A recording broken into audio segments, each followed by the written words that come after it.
Of School District 721 to order. We'll all stand and recite the Pledge of Allegiance.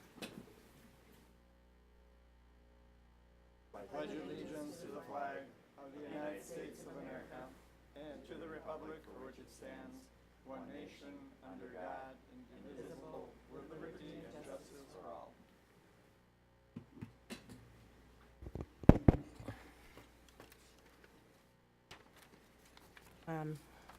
I'd like to note that all board members are here except for Kitten Shanebar. Don't have anybody for the open forum. Can I have a motion to approve the agenda? So moved. I'll second. All those in favor? Aye. Opposed? And can I have a motion to approve the consent agenda? I'll make a motion to approve the consent agenda. Second. All those in favor? Aye. Opposed? Okay, and now we'll have the board committee reports. Policy. We met in June and just had a group of policies that had to be updated. MSBA had went through a group of policies and revised, so we matched wording, updated our wording, and minor changes. Okay. That's it. Did the Southwest Metro? Southwest Metro does not meet during the months of June and July. However, we did have our first negotiation session this evening with the teachers. So we began that process, and we do what we call interest-based negotiations. And that began today, and we set our schedule, and hopefully we'll be done sometime in July. How about CPAC? CPAC had no meeting scheduled for summer either. Community Ed? Community had a few announcements. The Aquatic Center will be open on the 1st, July 1st, which is Saturday from 5:30 a.m. to 9 o'clock p.m. On Thursday the 6th, there will be a free day for swimming, again, between 5:30 and 9 o'clock. A flyer will be mailed out tomorrow announcing all the fees and schedule to the different households in the district. Bryce and Janelle will deliver letters to the people around the CEC building, thanking them for their patience and understanding in dealing with the construction. They will also get a punch card for the Aquatic Center. The fall brochure will go out on August 1st. It is going to printing. Starstruck is performing arts camps in their second week. As in the past, they tend to fill. There's a free performance on Friday at 1:30 at the high school. The older people are making very good use of the Cedar Lake Cruise and Let's Go Fishing pontoon. A book grant was written, and we received 400 books from Southern Minnesota Initiative Foundation. And we also received a $900 grant from MRAC, and this will be to defray the cost for some kids on camp intervention. The next meeting will be on July 12th, Thursday at 6 o'clock. Thank you. Did Wellness meet? No. Okay, and the Early Childhood Committee did not meet either. Superintendent's report? Yeah, just a couple things here. First off, we got Mark Roseklaus, who's a principal at Albert Lee High School, doing a superintendent internship under my supervision, and he's here tonight, so you'll see him in the future and hopefully working on a few projects as we move through the summer here. The other thing I'd like to mention, good news, is Woody Glazier, 10th grader, New Prague High School, was the state champion, individual state champion for the Minnesota State High School League Target Clay Champions. So as you remember last year, we won the first ever Minnesota State High School League meet. We were the team champions, and we also had the individual state champion last year. So it's sort of like golf. We go back-to-back individual state titles. I'm not afraid as a Dietz. I forget Dietz's first name, was the winner last year. He graduated, went on to Doane College in Nebraska, and now Woody Glazier won it this year. So the first 2 years of the Minnesota State High School League clay target shooting champions, we got the individual champions 2 years in a row. So pretty neat. Congratulations to him. And we'll have Woodrow at a upcoming board meeting. I'm going to check to see if he can come at the July meeting, and if he can't make it that one, we'll have him at the August meeting. But quite an accomplishment. 100 out of 100 Wow. shots hitting that target. Pretty impressive. So that's all I have. Okay, now we'll have some updates, construction update. Yeah, we'll have Craig Moles come up, and a lot going on. Like Don said, he's going to talk a little bit about the aquatic center and everything else going on. So again, this Saturday, July 1st, we'll have it open like Don said, and then we got the big celebration, grand opening on July 6th. But we have a lot of other things going on. Okay, I'll start out with the CEC. The operations department moved in about 3 weeks ago to our new area downstairs. As everybody knows by now, the 23 building was demolished, began on a week ago Monday, and they're still in the process, as you can hear behind us, of hauling it away. The north parking lots are paved at the CEC. That's the old horseshoe, and then the area just northwest of the new aquatic center. The base course is on, and that'll be temporary striped overnight tonight. The outdoor patio is complete, minus the umbrellas. They're going to be installed later this week, but everything else there is done. The spectator seating in the aquatic center is complete. They're installing the handrails in the aisles right now, and they're doing the glass panel work. They're finishing that up in the next couple days. The MDH inspection for the pool is tomorrow at 10 o'clock. We're expecting that should go with no problems. Our life safety building occupancy inspection is on Wednesday of this week. Again, we don't really feel like there's anything to worry about there. So the pool is going to open this Saturday at whatever time, I think 5:30. 5:30 a.m. 30 a.m. So if you want to get there early. If you want to get there early, it'll be open. And a couple other things there. The concession stand is substantially complete, and we do have some concerns, and I've talked to Tim about this. We do have some concerns with flooring and tile work within this building, and that's in relation to the overall schedule. Right now, we just don't see it, how they're gonna get it done without extra manpower. So we're doing what we can to push the general contractor along to get that taken care of. Just wanna make sure, I'm not trying to freak anybody out, but we are concerned about it. There's a lot of work to do, and we're really working with them to get it done. When were they supposed to have that done? By August 15th? Financial completion was August 15th. 15th, okay. That's the CEC in a nutshell and what's going on here. Does anybody have any questions, comments about the CEC at all? Okay, Actually, go ahead. if the pool's open, what's actually open to the public? Just the pool and then they go home, or is there, are the locker rooms ready? I think Everything will be done. Yeah, Locker everything's- rooms, shower rooms, restrooms, everything down there will be done. Yep, concessions, everything's for the aquatic center. Obviously, in the CEC, right next to it, the gymnasium, we don't have a floor right now, so that and the community room, Community room, community kitchen, that isn't done yet. that will be done again with the rest of the building on August 15th. And it looks like there'll be lap swimming, wibbits, and climbing wall available next week, I believe, are the three main games that they're going to be playing, I guess, Yep. whatever they're called. But All the of that will be inspected tomorrow by the health department, so they will be able to use it. a hot tub, Hot zero, tub, zero flowing, depth pool, yeah. the current channel, all that. Everything in there will be operating. Any other questions about the CEC? I'll move on to the middle school. The concrete and paving is complete in the new dock area on the north end of the building.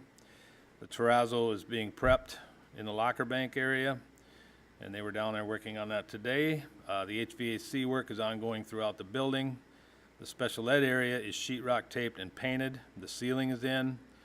They're gonna start hanging doors in there this week, and then the flooring will be going in there, and that will be pretty much wrapped up there too. The roofing is still ongoing right now. It looks like it's about 95% complete on the building. The old kitchen area has been demolished. They're doing plumbing, and they've got all the floor cut out of there, and they're doing all the plumbing and running those pipes in there underground. And I noticed today they were actually backfilling that and getting ready to pour that concrete back in. The restroom tile work is continuing. That's the 2 restrooms off of the cafeteria area.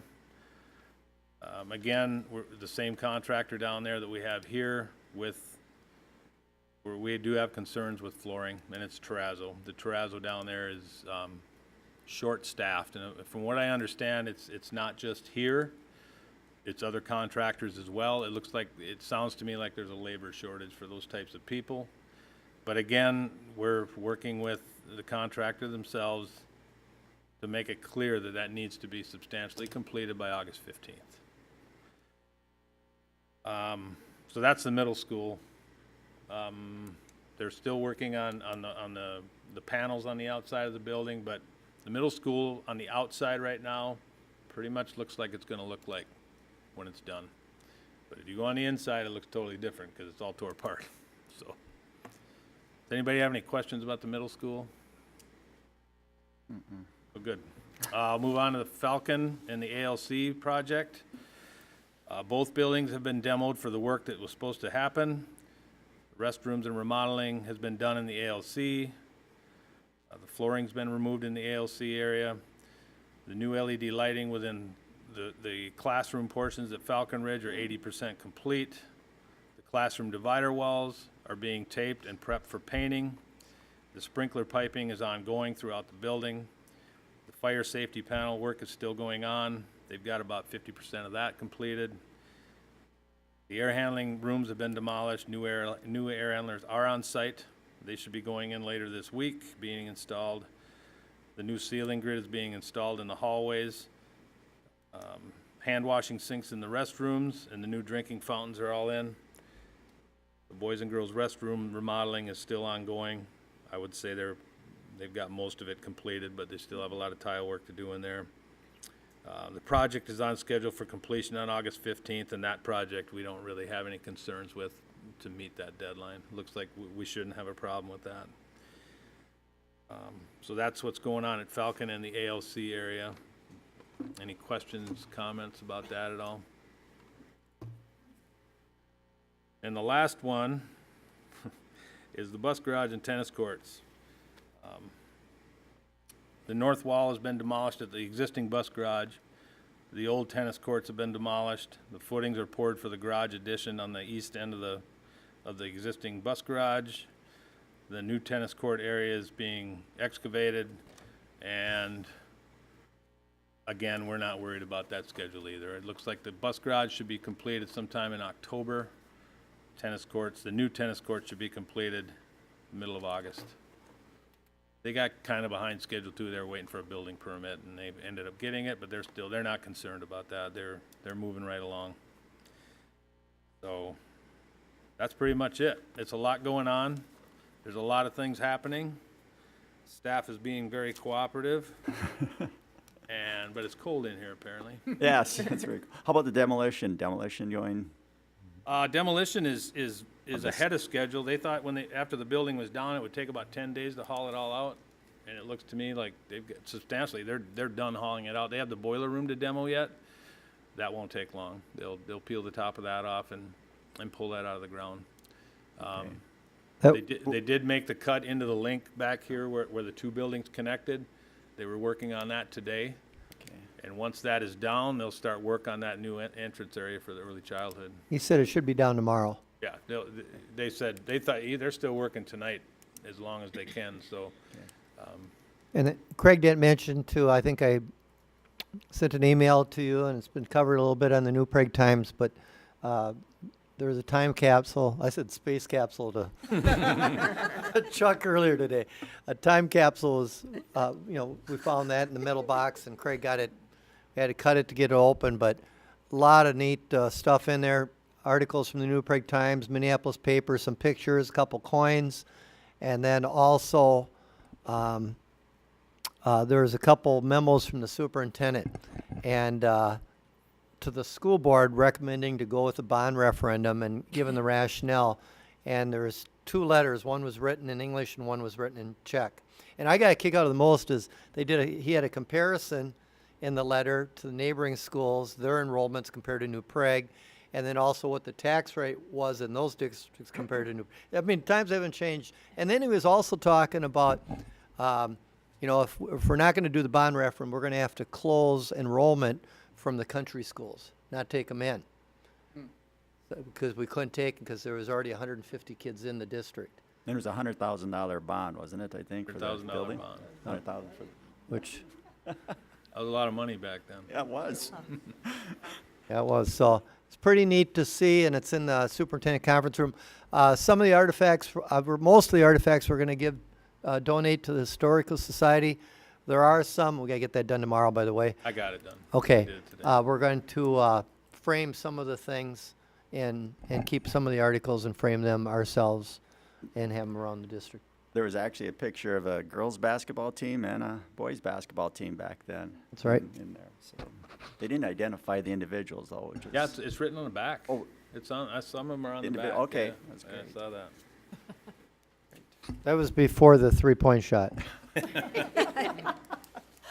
So that's pretty much it. I mean, it's going good. The project's going really well. It's going to be a great bunch of facilities when we're done, but we've got a ton of work to do in the next 6 to 8 weeks. I got another question. Yep. Did we find anything interesting in the place where we're doing? Yeah, I found a lot of interesting stuff over there. Did we find any bones? We were doing well, I wasn't. I found a couple of them, but they were doing the excavating in the new tennis court area, which was the old hockey rink. And they made a couple passes with a bulldozer, and they flipped over a headstone from a gravesite. Looked like, appeared to be. So they called me, and we went down there, and Tim Kitten and Jerry and I went down there and we looked at it. We stopped the excavation, obviously. And as it turned out, I called Steve Frost and Mary Frost, and they came down. They looked through all the records. They couldn't find this lady that was on this tombstone. She was born in 1886, 7, somewhere in there, and died in 1907. And we did end up locating her gravesite in New Trier, Minnesota, which is out by Meesville. And But her headstone was here? her headstone was here, and the story that came out, as we found, was her husband was a monument manufacturer in New Prague, and the last name was Rech, R-E-C-H. And he was married to her. She apparently died, and he either buried her, did something with her body, gravesite. We don't know where she was buried, but he moved to New Trier, and then he came back to get her, and when he got her, he must have pitched that gravestone into that, apparently a dump at that time. And we flipped over another one too, but we never found the name on that one. But and that one I talked to Dennis Dvorak on, and he said he thought that it's probably somebody who died. Some family wanted the monument made, and they couldn't pay for it. But that's all we found.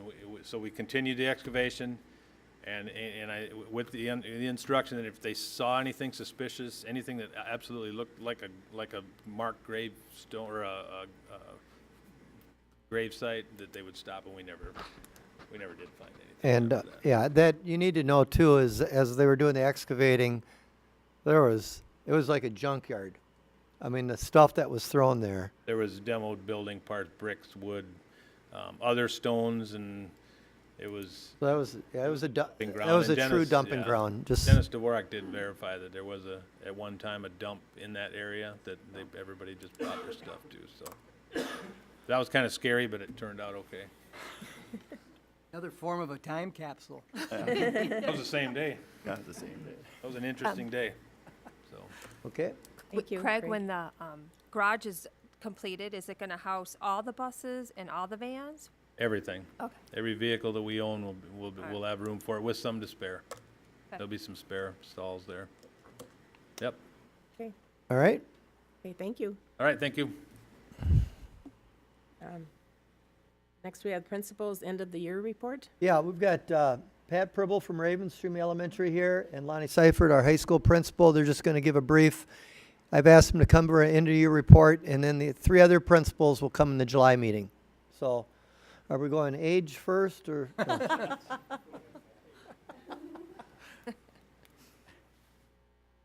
Well, like last time, which was December 12th, I just did a highlight by the month.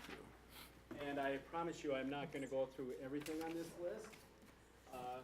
Thank you. Rather than do that, I just picked some things that I thought were like the big highlights of the year. And I'll start out by saying, all in all, it was a great school year. Great students, fantastic staff, worked extremely hard, and super kids. So fun kids to work with. So I will start out though, probably what I would call the #1 highlight of the year was Lisa Weiner being named Elementary Social Studies Teacher of the Year. What that did for our building, for our staff and the kids was something you can't put a price tag on. And just how significant was it? Well, there's like over 700 elementary schools in the state of Minnesota.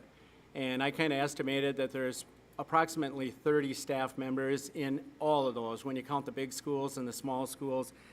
To be named Elementary Social Studies Teacher of the Year, I think that's just huge. So kudos again to Lisa, and what I mean by what it did for the building is now the other teachers all want to know more about social studies and they want to do a better job of teaching it. And I was telling Tim and the other principals that at Ravenstream, for some reason, they think they're the science school because for the last several years we've had the highest scores in the MCAs. And I think once again this year, the official results aren't in, but we've done very well in the science again, and you'll see that when the results come out. We're hoping that, people pay attention to social studies too, because I think it's an important topic. So that was, one of my big highlights. Jump rope for heart was another one. This is the 6th year in a row we've done jump rope for heart, and the big thing there is we don't even push this. It's something that is strictly voluntary. But because our parents and our students and our teachers think it's a big deal, every year the kids end up raising just a phenomenal amount of money. This year they pulled in $8,617.50. That's all money that was donated by the families from Ravenstream. I just think that is just awesome, and it's an unbelievable amount of money. I talked to Jesse Bastier, and he said over those 6 years, we've been anywhere between $7,500 and $12,000. And once again, mind you, we don't even push this. It's just something we do because we think it's the right thing to do. Pop tabs. That was something we started this year that was new, and once again, voluntary, but we asked kids to bring in tabs from pop cans or any can for that matter. We started in September, and at the end of the school year, a team of teachers, team of staff members led by Karen Howard took the tabs up to Ronald McDonald House. They weighed them, and then they make an estimate based on the weight. Their estimate is that Ravenstream collected 1,400,000 tabs. They said, while they have a lot of schools participating and a lot of schools do well, they said those results are off the chart. And they want to know how we did it. And we just said, once again, we got the kids involved, got the parents involved, the teachers put it on their website. We had one of our own school board members bring in a 5-gallon pail. Don, I think you estimated that was about 20-some thousand in there?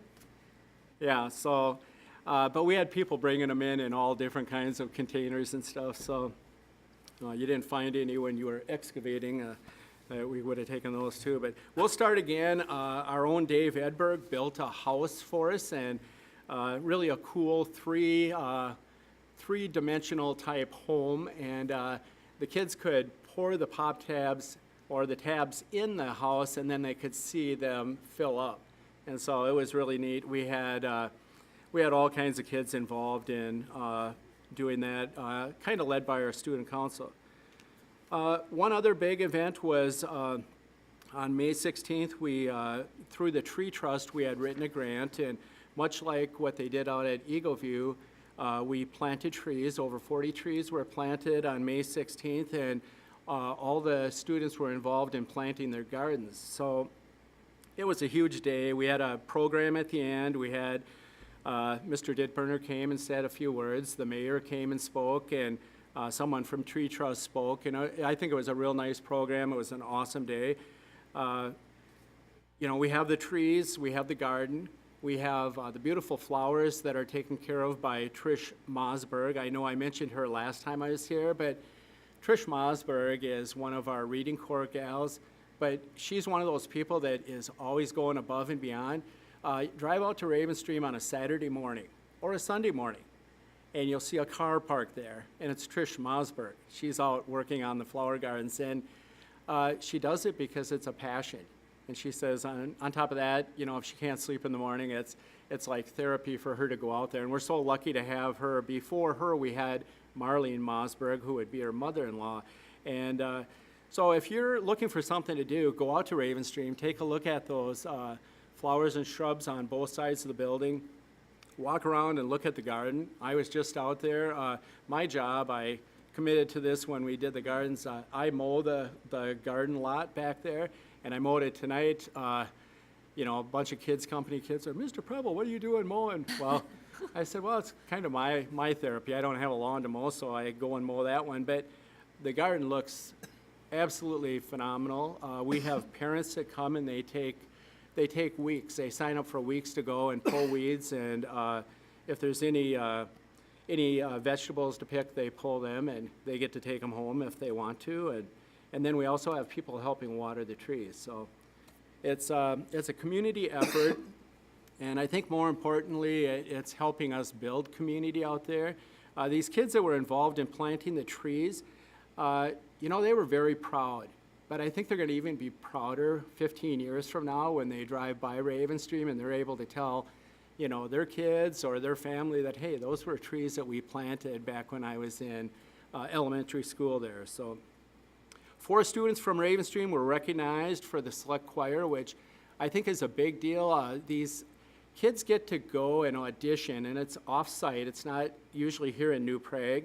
But we had 4 from our elementary school, 4 fifth graders, and I'd just like to read their names off to you because I'm very proud of them. James Feldall, Gavin Seaton, Abigail Peterson, and Hunter DeGravelis. All 4 of them were selected to participate in this honor choir. So once again, a big deal. Last time I did not mention that, you know, we did, the Chromebooks have worked their way down to the elementaries, and it's just gone unbelievably well.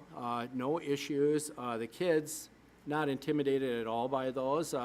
They just, you know, they said the cool thing is, hey, Mr. Preble, we don't have to wait. These things take off right away, and they're able to do everything they want. We also started coding in the elementary schools this year.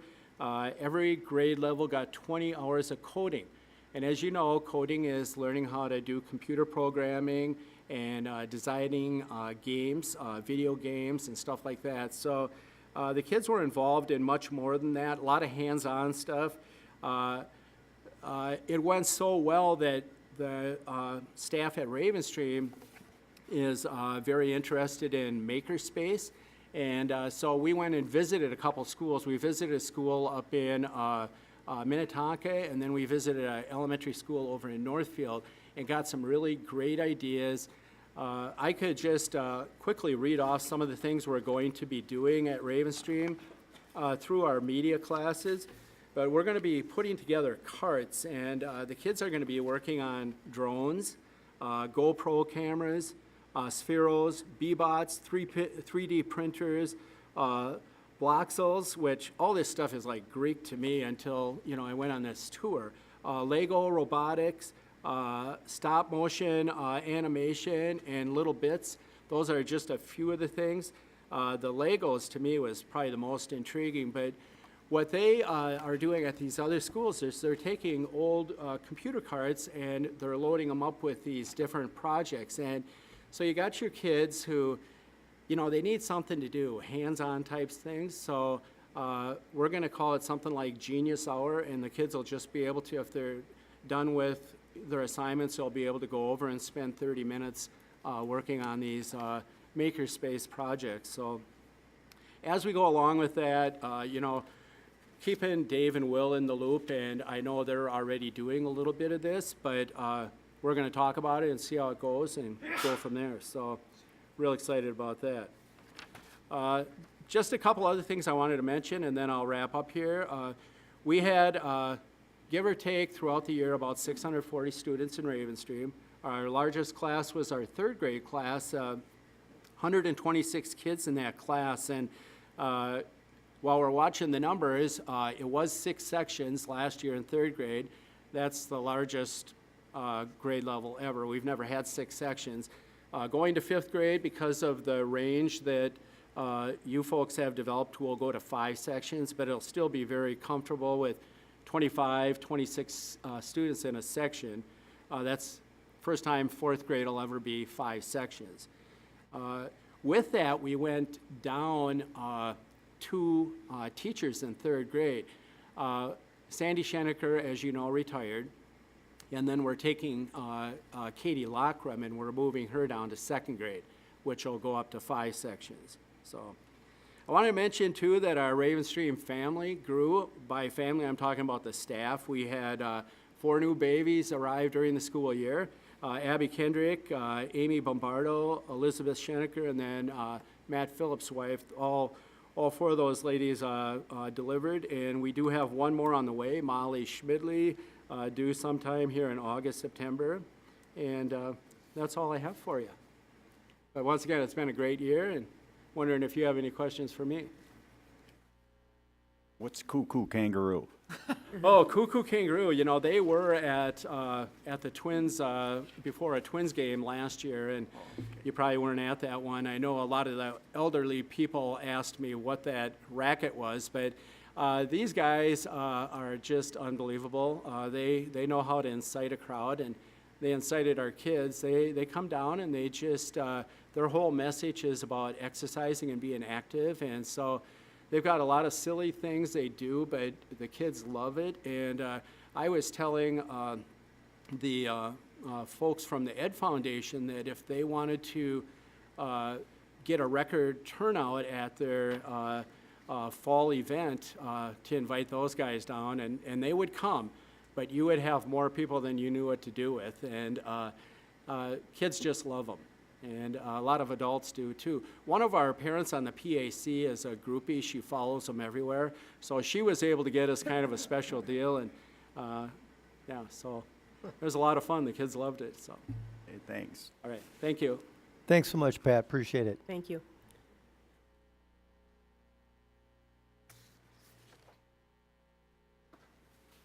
Well, I think Janelle has an electronic copy of this, so I shared it with her late this afternoon, so she'll probably share it with you. When Tim asked us to come in and do summaries, I figured I didn't have to, because I figured you'd probably had heard everything that happened at the high school already. But we'll leave it at that. Some of the things that I guess I'd look at from highlights this year, we implemented a MARS program, and the name actually came from the class. We first started calling it the Integrated Learning Program, and it was Business in a Global Society, and they were looking for projects, and one of the projects is they were to come up with a name for the program because we got tired of hearing Integrated Learning Program. And so they did a research, and they came up with a brand, and so it is now entitled the MARS program, which is Mastering Academics and Real-World Skills. It was the Business in a Global Society, and it was the Healthcare Sports Science, which was, they were classes that were held off-site. I think to start with, there were some growing pains. I would say the first 2 to 3 weeks, kids understanding all the moving parts. You had 2 classes going on, you had mentors going on, you had projects that you were supposed to be starting to think about, and there were just a lot of pieces going on to the class. But when I look at the surveys that were done on both of those classes, I have no doubt that we have done the right thing by starting those classes. The real-world skills that they got, the opportunity to work with mentors, the opportunity to work with real-world business people. In the healthcare and the sports science, they had an opportunity to have some guest instructors come in that very few classes will ever have a chance.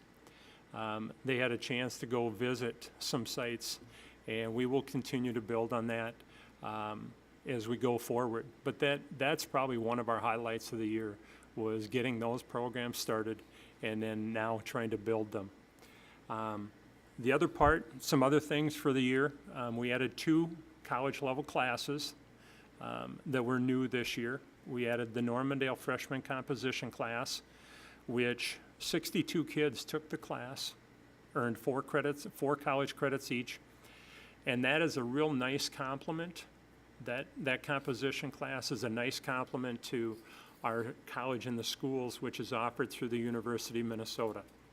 The College in the Schools is for the top 1/3, or actually only top 27% roughly can get into that.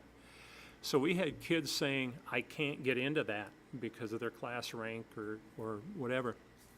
And we did some work with Normandale about 2 years ago and started looking at what are the most common PSEO classes that our kids take when they go to Normandale. And the freshman composition, because that's something everybody has to take, was it. So we worked with them to establish it. Matt Stensrud got certified to teach it. This year we had 62 complete it. Next year we have 85 signed up for it. So now between those 2 classes, the one that's offered through the U and the one at Normandale, we have over 100 kids taking a college composition class that will get them college level credit. The other college level class that we started this year was College in the Schools U.S. History. Greg Tukulski has a master's in that, so he was easily certified. We had 30 students that took that. That's a 3-credit college class. It's similar to what Dan Poles used to offer. He offered advanced placement. The only difference is in advanced placement, you had to take the test at the end, and you had to pass it to get your college credit. This is, if you get a C or higher, you get the college credit. And we actually will have, for sure, one section. We'll still wait and see. We're short right now, a second section, but again, we will have that class again. As Pat mentioned, at the elementary level, some musical stuff. We had numerous students that were identified for all-state band, all-state choir, solos and ensembles. Again, those talents come out in the fine arts. If you saw our musical, again, a wonderful performance. For the second straight year, we had a high school senior at New Prague that was selected from the University of Minnesota for the College in the Schools German Scholarship. Brad Simon received that. That is from all the students that the University of Minnesota has that are taking CIS German. We've offered that for 2 years. We've gotten the winner out of it both years. And that is a $3,000 per year for 4 years. So that's $12,000 that he just got towards a scholarship for the U of M. This spring, we were notified that 2 more of our teachers, 2 more are certified to teach. John Novak will be teaching college physics. Luke Johnson was certified, but it was so late that we can't offer that class. But we had already had a plan in place. One of the new math teachers that we hired was actually teaching college algebra at the University of Minnesota Twin Cities, or through that. And we have worked with them, so we will be able to offer the college algebra with that instructor for this coming year. And we have a few sections of that. And as Mr. Dittburner said, Woodrow Glazer, a sophomore at the high school, scored a perfect 100 and is our clay target champion for this year. And as I said, it's unfortunate. Yep, there's some things that happen that, but I think sometimes those overshadow. And I still think we need to keep remembering I always like to look at it 95.5%. You know, 95% of our kids are doing exactly what we want. And we can't get stuck on the 5%. Questions? Is the sign up for the Mars program next year as good as last year, I assume, or everything's going to be the same? No, they're not. Or less? One of our problems, and Tim and I have talked about it, the instructors and I have talked about it, the healthcare and sports science is taking off. We've got too many kids in that. We had to cut some kids. The business and a global society, we're going to try and restructure. One area that we need to look at is what the two classes are, and the level of rigor, and that one, students said they didn't care if there was college credit when we first offered it. As we got into it, then when they looked at what they were doing, they were hoping that they could get college credit for it. And we couldn't do it at this point. So I am working with the instructors to take a look at whether that is where we go. I know the two instructors have a couple ideas, but we will have a year. We are not going to offer it, but we will offer it again next year, and I do believe we will get enough for it then. Okay. But the healthcare class, and I think that part of it is just the healthcare fields that are out there. People are starting to look at more of those. We had 37. We have a cap of 45. We had 48 sign up. And so we'll get both of them back, and then we'll have to decide if we just stay with that. I think that's part of what we probably need to look at too is we have so many things that we're offering that are college level. Jane Dittburner's Mayo class is extremely popular, and now these, and it's kids are trying to figure out, how do I fit all these pieces into a 7-period day? All right. Thank you, Lonnie. Thank you. Okay, and next, the parent survey results. Yes, we do an annual survey, and this is the 4th year that we've done this parent survey, and it's on board docs, and I'm not going to go over, we'll go through this right now, but want you, we have district questions you can see at the beginning here. In yellow is the 2017 and blue is the 2016. And there's statements, and we had, a good participation rate from parents. In the past, it's ranged between 700 and I think most we ever had was just over 1,000 parents respond to these. And keep going through the statements. I'm just going to go to the summary here. And you can take a look, or people can take a look at this later. Like I said, it's on our board docs. So there's like 33 statements, or 32 statements, and here are the highlights. On 28 of the 32 statements, 90% or more of the people that respond to the survey, the parents agree or strongly agree with the satisfaction in that area. That's very high. And the average rating for the 32 statements is 93.4%. And what I put down there is that the satisfaction rating on the average has increased every year. So this is, like I said, the 4th year of it. You can see the first year we gave the survey out, we had 90% average rating on all those 32 statements, went up to 91.59. Last year, 92.53, and now this year, 93.40. So that's obviously a good trend. The areas of highest satisfaction, teachers using technology to engage students in learning, 98%. Now keep in mind, this is elementary, middle school, and high school parents. This isn't just high school.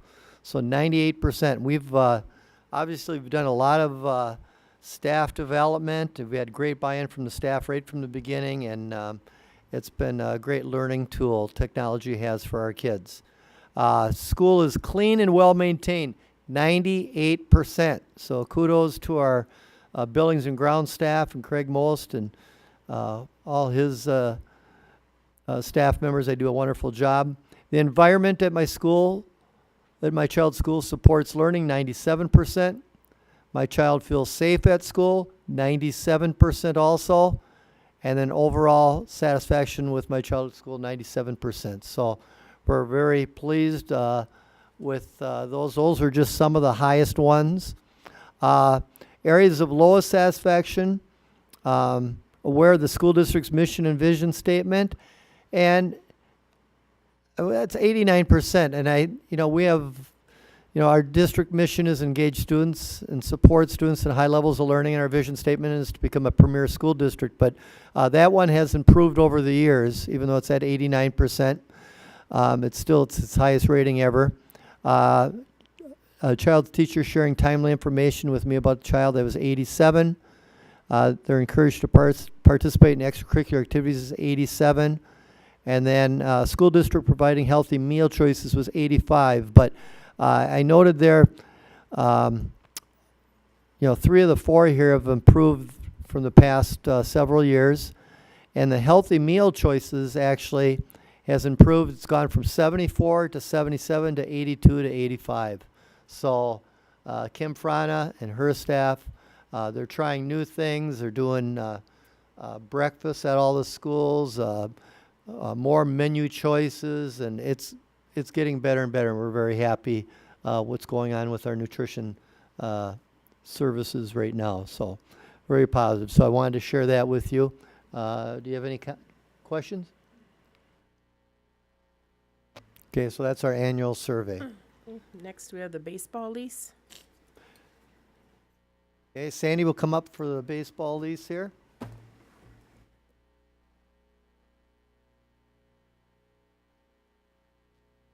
Okay, if you recall, about 2 years ago, I believe, the board approved a contribution to the new baseball park in the city of New Prague. Total financial commitment of $105,000 over a period of 7 years. And that was approved about 2 years ago, and we're just now getting that lease approved. Been working with the city over the last week or so to get that finalized. We'll be making the first payment yet this week. We need to get it made before the end of our fiscal year of $22,500. Then there are 5 payments of $15,000, and then there's a final payment of $7,500. So just asking you to approve that lease agreement that you had initially approved 2 years ago. Do I have a motion to approve? So moved. I'll second. All those in favor, say Aye. aye. Aye. Aye. Any opposed? Okay, so motion passes 6-0. And now we have the operating levy renewal. Yep, Sandy and I will take this together. All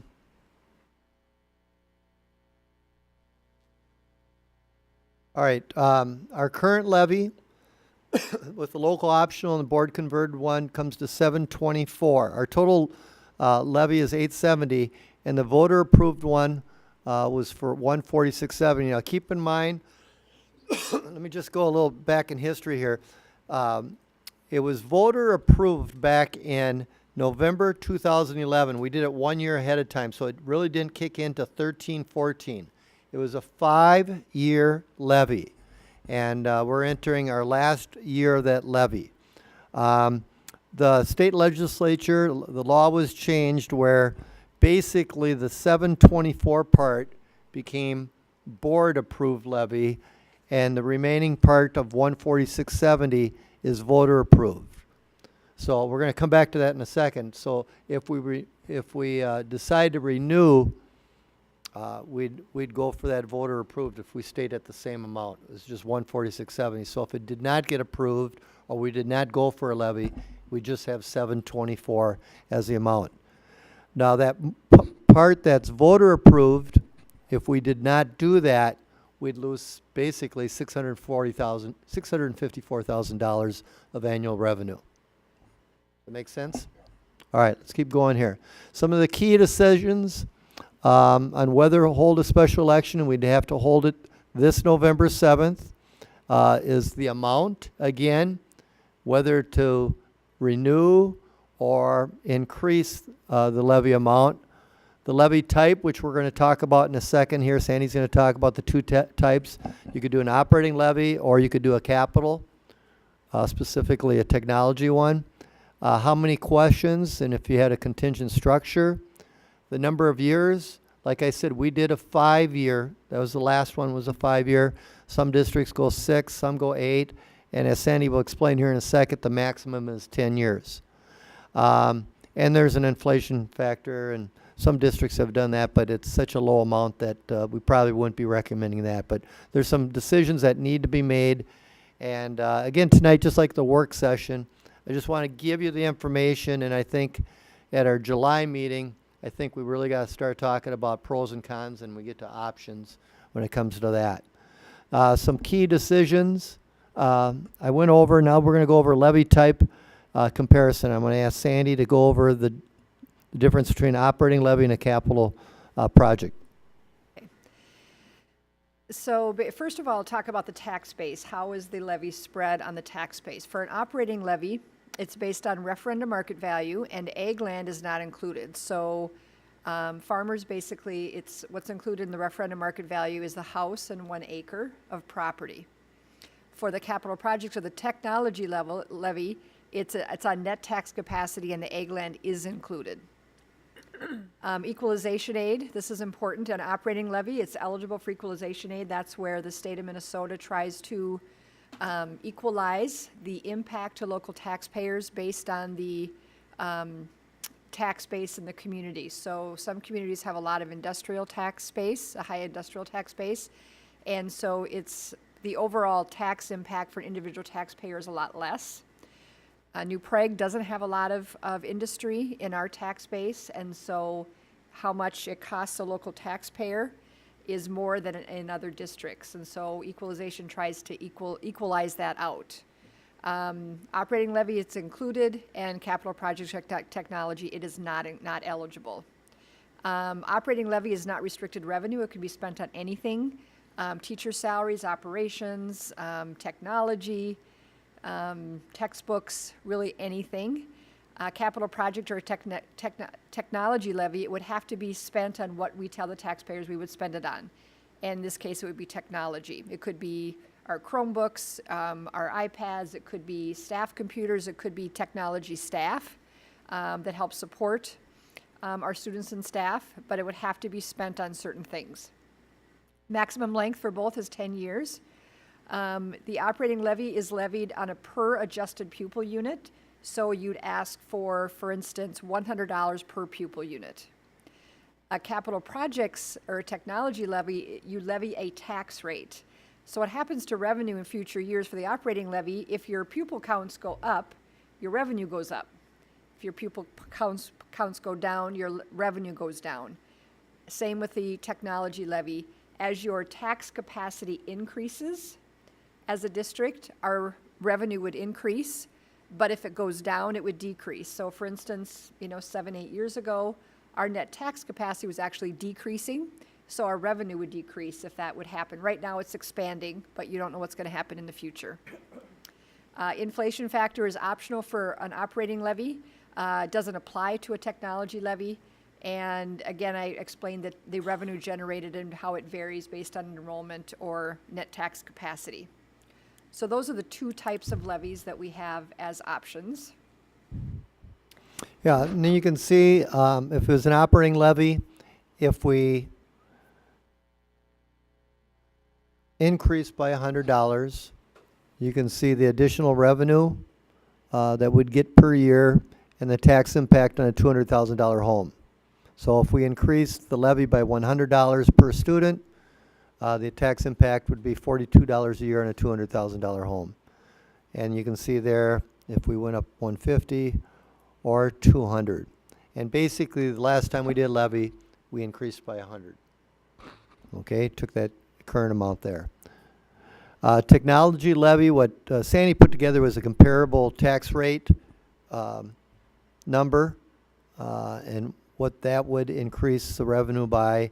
The tax impact on a home is a little bit less if you do a technology levy, but you have the ag land impact right there per acre. And yeah, the only thing, I don't know, you didn't mention this, was there is a 40% tax break now that's put into law too.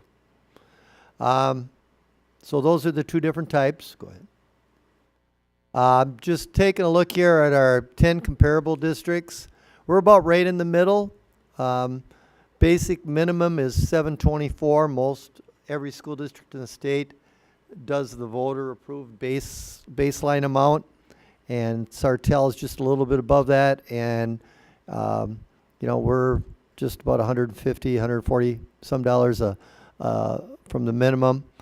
And then you can see Chisago Lakes, Monticello, Big Lake, and then our neighbor to the east, Northfield, what they get. So right now, Northfield, as you can see there, they're almost $1,900 per student.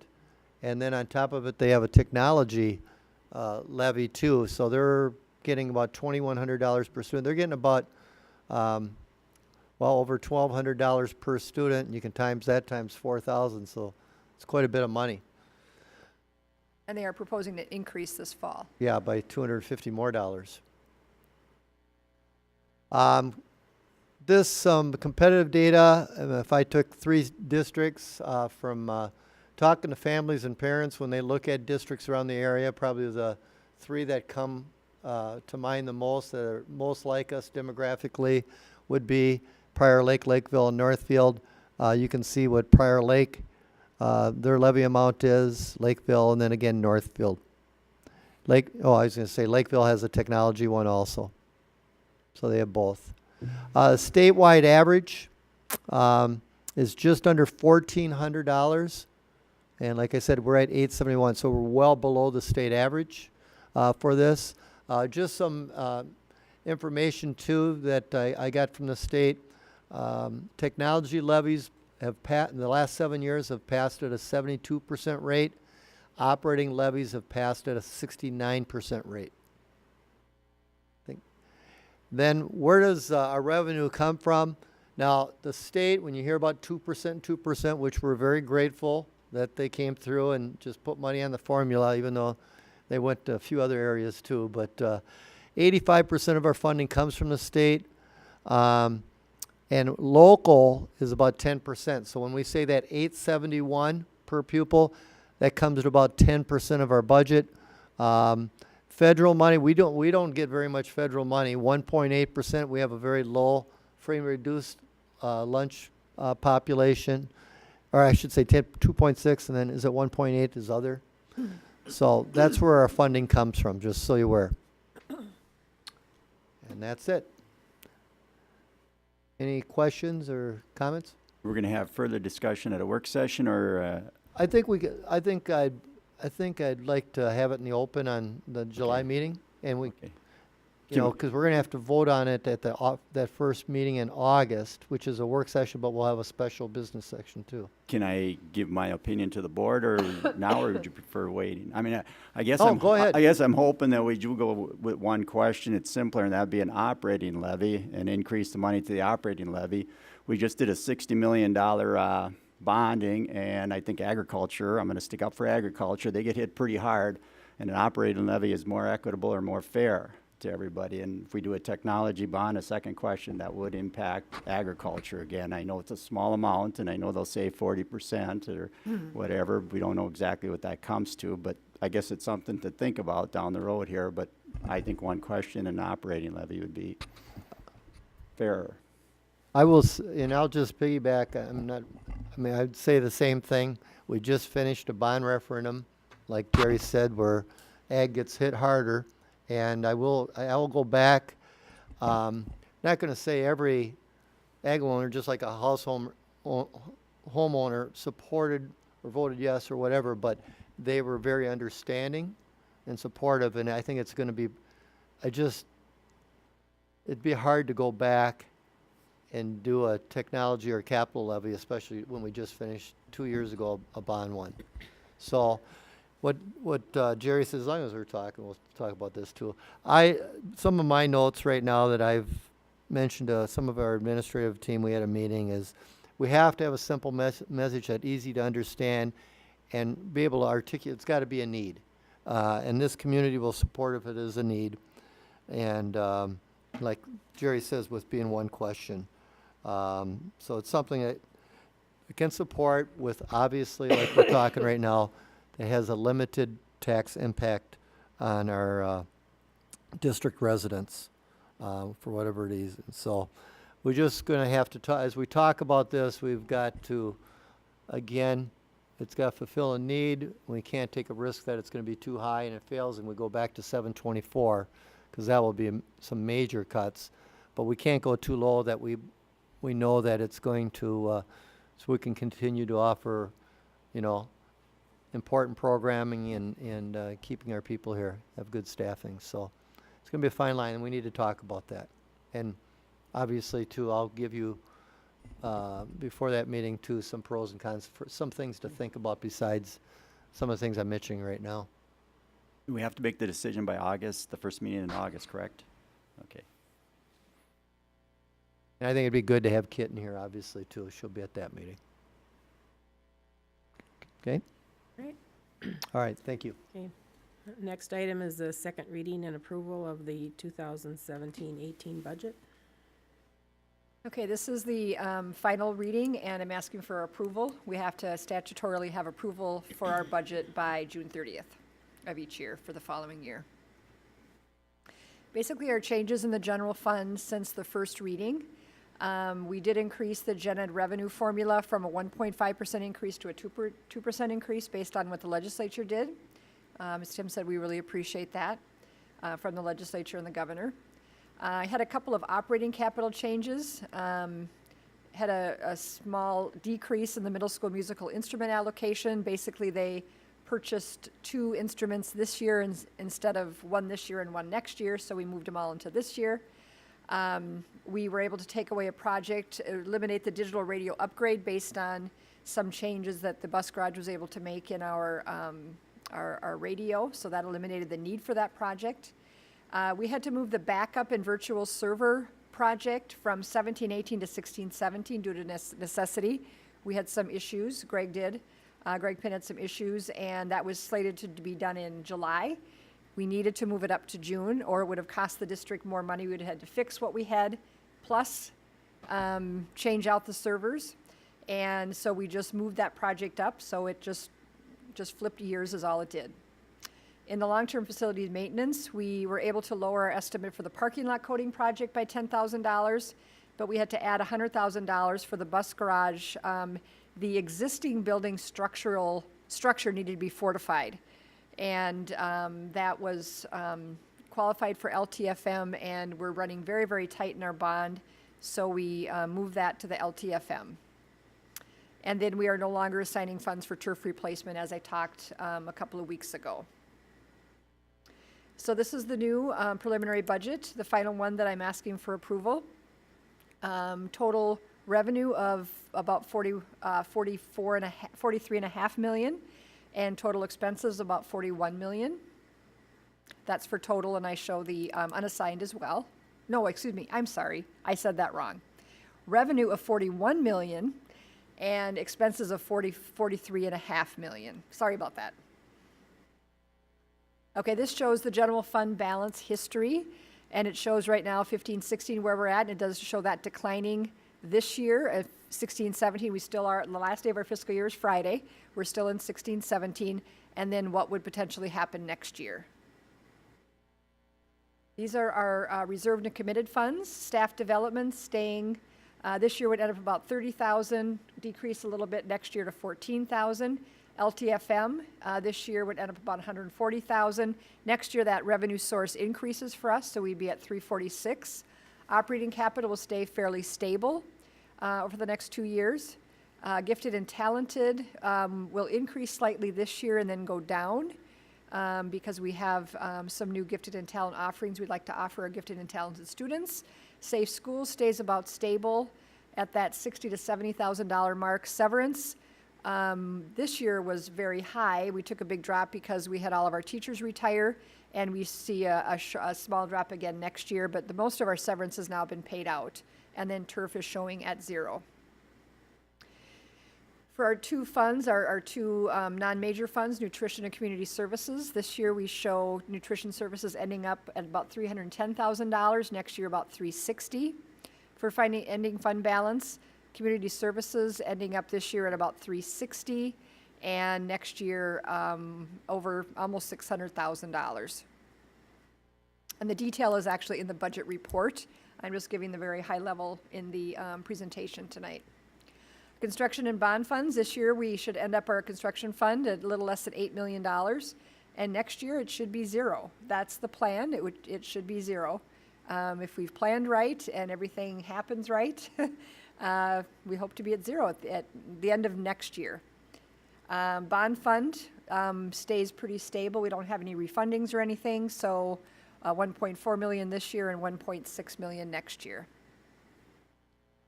Next steps, we are asking you to approve the budget tonight, and then August 14th, we have to decide on the operating level renewal. We get updated enrollment in September. Right now, enrollment is looking very good. Kindergarten is up to 202 or 3. It fluctuates a little bit. So we had anticipated 285. This year we're at 295, so our kindergarten numbers look really good, and our other enrollment is coming in very strong as well. So that's good news. So then October, we have the audit results. We'll have our special election in November, and then December, we'll have a final budget with an updated 5-year projection. And I just want to mention too, the election, the city, I don't know if you read that, but they will not be doing a special election for city council. Jenna Tuma is resigning. They're just going to appoint. So we're alone, we're off on our own for the special election. So if you have any questions, I'd be happy to answer them, or if not, if you could approve it, that would be appreciated. Great. Any questions? I'll make a motion to approve the new budget, second reading of the 2017-18 budget. Second. All those in favor? Aye. Aye. Opposed? Motion carries 6-0. Yes. Mist is next, okay. I briefly covered this in the workshop, but basically, if you recall, we are in a self-insured pool called MIST, and we started that, one of the founding members in 13-14. Started with 7 districts, we're now at 22. The pool has $3.8 billion in insured assets and almost 40,000 students. And basically, our renewal for the year is a decrease of about $8,000 or 5.2%. We are, the fixed costs are decreasing and the loss fund is increasing, which is where you want to see an increase, because if you don't spend what's in your loss fund, you have the potential to get that back someday. So the pool is operating as it was designed and expected, and just ask for your approval on that renewal for our property and casualty insurance. Madam Chairman, I make a motion that we approve the MIST renewal for next year. I'll second. All those in favor? Aye. Opposed? Okay, motion carries 6-0. And next, we have non-renewal of teaching contracts. This year, we have been given the name of 3 probationary teachers who will not be having their contract renewed for the next school year. They are Elisa Reinke, Zachary Dilger, Nan Holheisel. And the resolution is the same for all 3 of the individuals that I just mentioned. The resolution relating to the termination and non-renewal of the teaching contract of these 3 probationary teachers. Do I have a motion to consider this resolution? I'll make the motion. Do I have a second? I'll second. It's been moved and seconded to consider the following resolution as pertaining to the 3 probationary teachers. Whereas the probationary teachers mentioned are hired by the Independent School District 721, be it resolved by the School Board of Independent School District 721 that pursuant to Minnesota statutes, that the teaching contract of these teachers, probationary, Independent School District 721, hereby be terminated at the close of the current 2016-17 school year. Be it further resolved that written notice will be sent to these teachers regarding termination and non-renewal of their contracts as provided by law. How do you vote on this, Don? Yes. Sherry? Yes. Kim? Yes. Jean? Yes. Jerry? Yes. Dennis, yes. Item passes. Okay, next, we have the 2017-18 meal prices. Okay, this first slide is a little bit busy, but I just wanted Kim to put together a summary of where we're at with meals served, whether they're increasing and decreasing at the elementary and secondary level. And you can see the little red squares there. a couple of years, we had a decrease at the elementary level in the number of meals served and participation. And the last couple of years, that has been increasing, and that's very, very good. And at the secondary level, again, we had a decrease from 13-14 to 14-15, but now it's been increasing every year since then. And one of the reasons is we took away some of the, changed the way we did meals at the middle school, took away some a la carte offerings, and basically put them in meals, and then you get federal reimbursement for those meals. So it was a very good financial decision on Kim's part, and just trying whatever we can to provide a well-balanced, nutritious meal that you could also get reimbursement on at the federal and state level. So she has been just doing an excellent job with that, because participation and sales have been going down, and now they're increasing. Fund balance history, you see it did decrease down to as low as $105,000 in 14-15. That's because the revenue is decreasing so much. Last year it went up significantly. This year we expect it to, as I said in my budget presentation, to end up around 310, and next year about 360. Our current lunch prices are there, $2.55, $2.70. Adult is $3.70, milk is 50 cents. Current breakfast, kindergarten is free because that's funded by the state. Grades 1 through 5 is $1.40, and then secondary is $1.50, and adults $2. These are our comparable districts and surrounding districts comparison. You can see New Prague's at the bottom there. So you see the average K-5 lunch for our comparable districts is $2.52. Surrounding districts $2.44. We're at $2.55. We have been higher than our, much higher than that, our comparable districts, but we haven't had to increase the last couple of years. And other districts are having to increase, so we're getting a little bit closer to the average now. You see the same with secondary lunch there. We're much closer to the average. Breakfast, we're actually a little bit low. And I'll explain why we're not recommending that we increase breakfast prices right now, but breakfast prices were more competitive, and milk, we're right in there. We are not required to increase our meal prices this year because of the Hunger Free Kids Act of 2010. So Kim and I are recommending no change in meal prices for our students. However, adult meals have to increase by federal law. Breakfast has to increase to $2.25, and lunch has to increase to $3.85. The federal government tells you what you have to charge for adult meals, so you're not basically using federal funds to subsidize adult meals. So they tell you what they have to be at a minimum. They can be higher, so we're having to increase a little bit for our adult meals. And you see our history here. We haven't increased now. This will be the third year we haven't increased for our lunch or breakfast. And Kim and I feel really that's important to do. We have been high compared to our comparables due to the federal government requiring us to increase at 10 cents a year, and now we've been able to get out of that pattern. And it's important that we try to maintain. For a while, breakfasts were a little bit low, but we've only been offering it for a couple of years, and she would really like not to raise prices when it's so new. But we definitely would need to look at raising them for 18-19, I believe. So that's the recommendations. It's just a small increase in the adult prices for next year. Do I hear a motion to approve the change in the meal prices? So moved. I'll second. All those in favor? Aye. Aye. Opposed? Okay, motion passes 6-0. And now we have the policy on unpaid meal charges. Right, we took that out of the consent agenda because we're kind of fast-tracking this. We are required by federal law to have a unpaid meal policy in effect by July 1st. And because we were waiting for MSBA to come up with their model policy, it got a little bit late. Anyway, better late than never. And so we have what we feel is a good policy going forward. And I explained it at the workshop, and we are asking for approval tonight. Basically, just says that parents are really responsible, for feeding their kids lunch and breakfast. However, we do provide that on their behalf, but they are expected to pay for those if they're not on free or reduced lunches. And we will take steps. If they have negative lunch balances, we will take steps to get that money back. And we are really required to do so. And if they don't pay, we will eventually turn them over for collection and could affect their credit rating. We have been going through, Kim, I shouldn't say we, Kim, I haven't helped at all.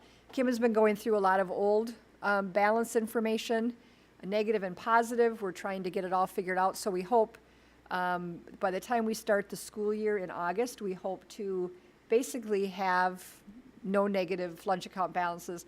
I know that just in June so far, just the first couple of weeks, actually, I haven't got an update now yet for last week, the food service account took in almost $4,000, a little over $4,000 in credit card payments, and normally we wouldn't have any in June because they're not, kids aren't in school.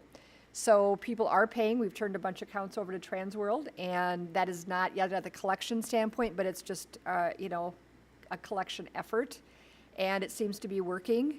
And so we're very grateful for that, and we hope, like I said, to start the year off with a very small negative balance.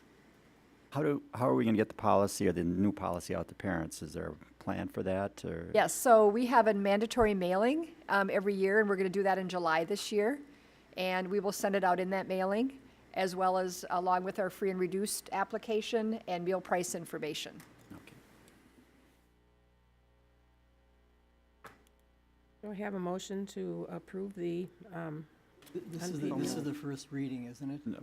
no, we have to, This is the second reading? Okay. no, we have to approve it tonight, right? Yeah. Yeah. Yeah, there's only going to be one official reading, and our policy does allow for that in unusual situations. Okay. And that has to be just because of the timing. Yeah, it's just because we found out so late. Okay. I'll make a motion to approve. Second. All those in favor? Aye. Opposed? Okay, motion passes 6-0. And now we have the certification of district population. Yes, every year we are required to certify our population to the Minnesota Department of Education. It's mainly used for our community ed revenue calculation. And you can see Krista put this information together. She gathers information on housing permits for our different school district areas. And we're basically, our population we're projecting is increased by 343 people. And just asking you to certify this tonight so we can notify MDE on time to get our community ed revenue calculation. I'll make a motion, we certify the new district population. Second. All those in favor? Aye. Aye. Opposed? Okay, motion passes 6-0. And let's see, now we have the resolution to rescind the $300 board converted That one. levy authority. Right, the first resolution is to rescind the board converted levy that we did in 2013, when the legislature gave us the authority to convert a voter approved to a board approved. We did that. Larry Kosrich was here back then, and he wanted to get that done right away. However, because of some differences in the tax and finance bill, basically, because we did that, it would hurt us when we renew our operating levy. So we're asking you to rescind the $300 board converted levy first, and then the second resolution will create a $300 board approved levy. And that will fix the issue between the tax and the finance bill. I make a motion, we, This is a resolution, Don. At this time, I'll consider resolution for the following. Resolution rescinding prior resolution that converted voter-approved referendum authority to board-approved referendum authority. Be it resolved by the School Board of Independent School District 721 that on July 22nd, 2013, the board adopted a resolution to convert a portion of its voter-approved referendum authority to a board-approved referendum authority, that the 2013 resolution referenced above is hereby rescinded, effective for tax payable in 2018 and thereafter. Finally, the clerk is authorized and directed to submit a copy of this adopted resolution to the Minnesota Department of Education as soon as reasonably practical. Do I have a motion on this resolution? so moved. Is there a second? Second. Jerry, how do you vote? Yes. Jane? Yes. Kim? Yes. Sherry? Yes. Don? Yes, Dennis? Yes, item passes. Go ahead with the other one. Next, we have the resolution authorizing a new board-approved referendum authority. Do I have a motion to consider this resolution? I'll make the motion. Is there a second? Second. It's been moved and seconded to consider the following resolution.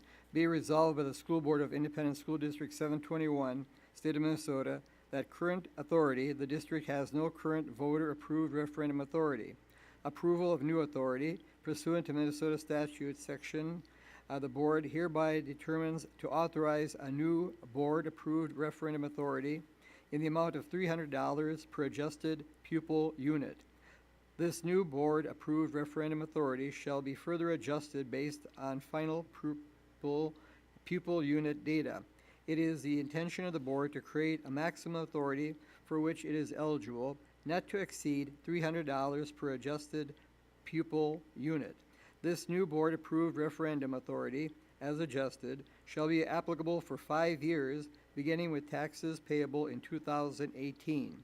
The board may subsequently reauthorize the board-approved referendum authority in increments of up to 5 years.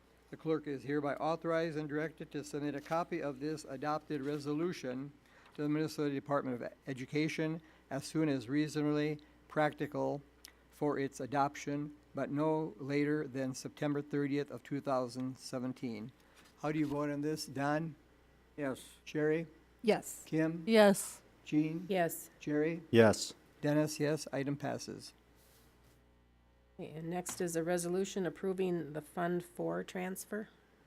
I'll consider resolution at this time for the New Prague Area School Board to transfer from Fund 01 to Fund 04. Do I have a motion? Make the motion. Is there a second? Second. It's been moved and seconded to consider the following resolution, whereas Minnesota statutes allows an independent school district to permanently transfer funds from the general fund to the community services fund for the purpose of covering unreimbursed early childhood screening expenditures, whereas Minnesota state aid is insufficient for developmental screening expenditures, and that this has contributed to an annual deficit in the unassigned fund balance for Fund 04.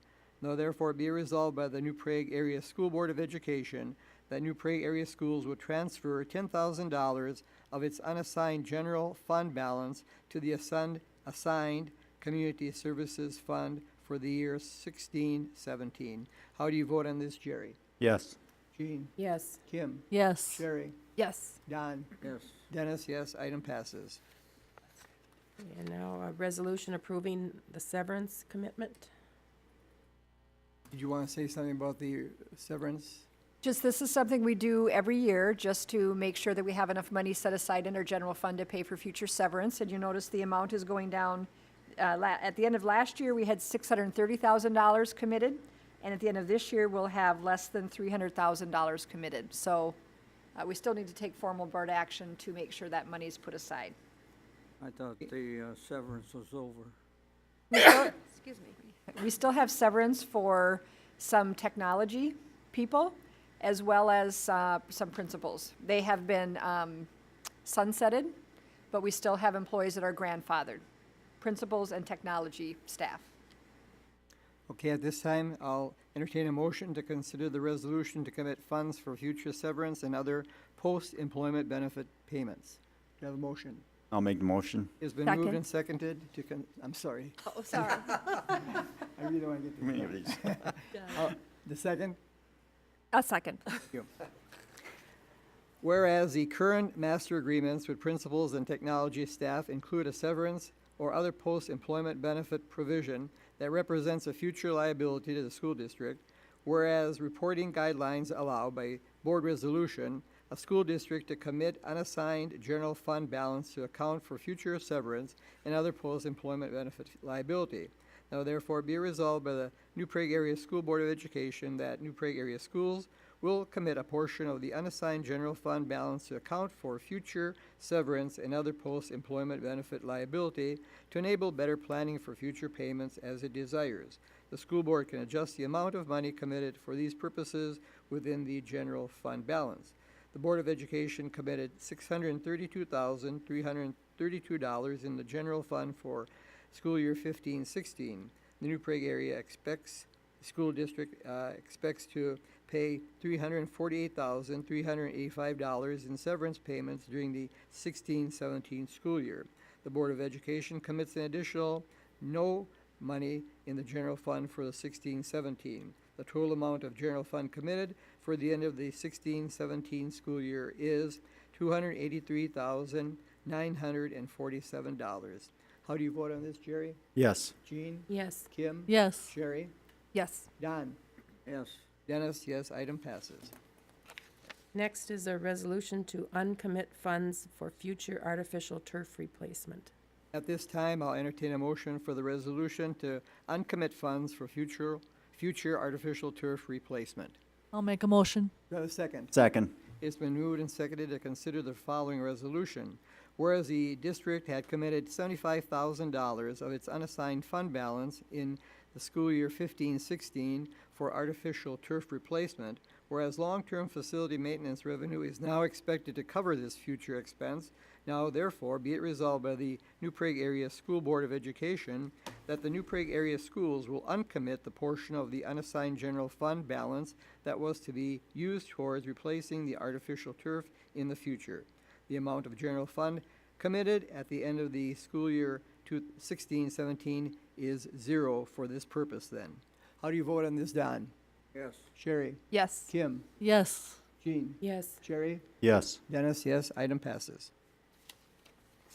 Next is the approval of the 2017 literacy plan. Yeah, and there's the literacy plan. This is something we have to do every year, and there's really no change from what we've done in the past. I'll make a motion, we approve the literacy plan. Second. All those in favor? Aye. Aye. Opposed? Motion carries 6-0. Okay, and next is the approval of the 2017-18 Transportation Parent Handbook. Are there any changes? No, there's just a few wording changes that needed to get aligned with the elementary handbook, but basically, no. I'll make a motion to approve the handbook. Second. All those in favor? Aye. Opposed? Motion carries 6-0. I didn't say my aye, sorry. So I think I should. Next is the approval of the 2017-18 Transportation Driver's Handbook. I'll make a motion, we approve the 2017-18 driver's handbook. Second. All those in favor? Aye. Opposed? Zeros. Motion passes 6-0. Next is the approval of the 2017-18 Middle School Activities Handbook. Again, just a few semantic changes and vocabulary, that's about it. Yeah, they're all highlighted, I believe. Yep. So. Yeah. Yeah. I'll make a motion, we approve the middle school's activities handbook. Second. All those in favor? Aye. Opposed? 0. Motion passes 6-0. Next is the approval of the 2017-18 High School Handbook changes. I'll make a Something motion about to no approve. pigeons in this one. I'll make a motion to approve the Coaches Advisors Manual. High school. Second. Oops. No, it's High school Oh, handbook? it's High the school handbook. handbook. The handbook. So many of these we're approving. 10:21. I'll second it. All those in favor? Aye. Opposed? Motion passes 6-0. Next is approval of the 2017-18 Compass Learning Center ALC Handbook. I'll make the motion to approve that handbook. Second. All those in favor? Is Aye. there- Aye. hold it, Opposed? hold it. Oh, I'm sorry. What are the changes or? Change the name, basically, Compass. Yeah. Yeah. And everything's highlighted, Yeah. Don. And the address changed too. They moved, They moved. they had Yeah, to. they moved. So, yeah, very little. Just the name change and the physical change. All those in favor? Aye. Opposed? Motion passes 6-0. Next is approval of the 2017-18 High School Activities Handbook. I'll make a motion to approve the 2017-18 High School Activities Handbook. I'll Second. second. Okay, go ahead, Kim. All those in favor? Aye. Aye. Opposed? Okay, motion passes 6-0. Next is the approval of the 2017-18 High School Coaches Advisors Manual. I'll make a motion to approve the 2017-18 High School Coaches Advisors Manual. Second. All those in favor? Aye. Aye. Opposed? Motion passes 6-0. And last is the Sandy Eaton Memorandum of Understanding. Do we make a few? Madam Chairman, I make a motion that we approve Sandy Easton's memorandum of understanding. Just a second, we'll talk. I'll second. Okay. All those in favor? We got, wait. We I have think a gotta talk. comment that. Just a clarification, you know, just. A quick comment on that.